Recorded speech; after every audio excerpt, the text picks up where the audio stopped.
আসসালামু আলাইকুম।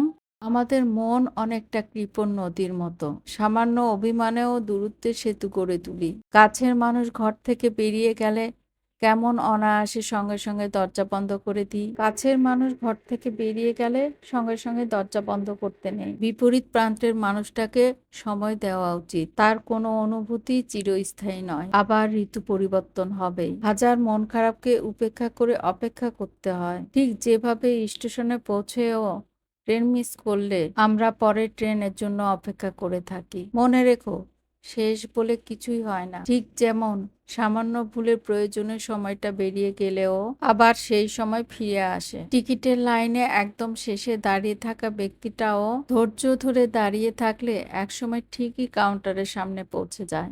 এবছরের জন্মদিনটা প্রিয় মানুষের সাথে কাটাতে না পারলেও সুন্দরভাবে অপেক্ষা করলে আগামী বছর দ্বিগুণ আনন্দ উপহার দিতে পারে। এভাবেই সবকিছু আবার ফিরে আসতে পারে। শুধু টিকে থাকতে হয়। ঘড়ির প্রতিটি কাঁটা যেমন নিয়ম করে সব ঘরে ফিরে আসে, ঠিক সেভাবে ভাগ্য ও বাজেট দিলে ঘরের মানুষও ফিরে আসে। শুধু মিষ্টি অনুভূতির জানলাগুলো বন্ধ করতে নেই, উদার মনে খোলা রাখতে হয়। শুধু নতুন নামে সবই ফিরে আসার অপেক্ষা। এই শতাংশও খুব কম। তবে অদ্ভুত সত্যি হলো, অনেক আদরে থাকা পাখিটাও একবার উড়ে গিয়ে অন্য বাসা পেলে আর ফিরে আসে না। শুধু ছেড়ে যাওয়ার সময় হাজার অভিযোগ রেখে যায়। এই মন খারাপি গল্পগুলো খুব চোখ ভিজায়। তখন আর কোনো মোটিভেশন কাজ করে না। মানুষ নিজেকে পৃথিবীর সব থেকে অসহায় ব্যক্তি মনে করে। জীবনে দুঃখ ব্যর্থতা আসবেই, কিন্তু নিজেকে হাসি মুখে মূল স্রোতে ফিরিয়ে নিয়ে আসা জীবনের সব থেকে বড় লড়াই। মনে রেখো,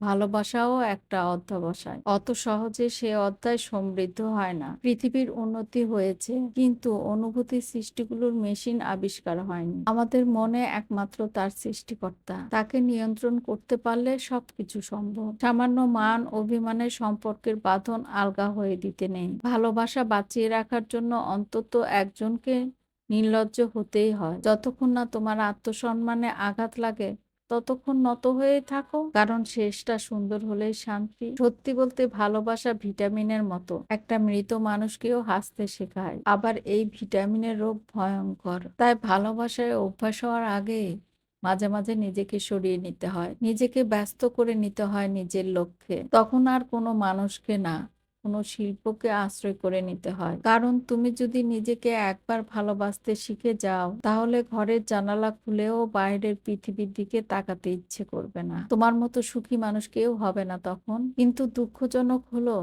আমরা সব অভ্যাস ভুললেও মানুষের মায়া কাটাতে পারি না। পৃথিবীতে মানুষের বিকল্প হয় না, কিন্তু মানুষ একটা নতুন সঙ্গী পেলে কয়দিন আগের কাছের মানুষটাকেও ভুলে যায়, ইগনোর করতে শুরু করে। যেই মানুষটা একসময় বলতো আমার তোমাকে ছাড়া কিছু প্রয়োজন নেই, সেই মানুষটার কাছে আমরা বিরক্তির পাত্র হয়ে যাই। মনে হয় মানুষটা আমাকে বস্তুর মতো ব্যবহার করছে। ভারী কষ্ট হয়। ডাস্টবিনের আবর্জনার মতো মনে হয় নিজেকে। সমস্ত বন্ধন থেকে নিজেকে বের করতে চাইলেও মাঝে মাঝে প্রিয় মানুষটাকে খুব শুনতে ইচ্ছে করে সে কিছু কথা পাঠাক, বহু বছর ব্লক লিস্টে থাকা কিংবা চাপা পড়ে যাওয়া হোয়াটসঅ্যাপে নতুন মানুষটির নতুন লোক ভেসে উঠুক। অথচ এমন হয় না। প্রিয় মানুষটার সঙ্গ নিয়ে ভাবতে ফসল কাটা মাঠের মতো একা মনে হয়। তবে ভালোবাসা পাওয়া ভাগ্যের বাজেটের উপর নির্ভর করে, কারণ ভাগ্য সবাইকে ভালোবাসার বাজেট দেয় না। তবুও ভরসা রাখতে হয়। তাই অপেক্ষা করার মতো ক্ষমতা রাখতে হয়। নতুন বসন্ত হয়তো আবার সবকিছু ঠিক করে দিবে, তাই অপেক্ষা করার মতো ক্ষমতা রাখতে হয়। আবার ঋতু পরিবর্তন হবেই। পুরাতন সমস্ত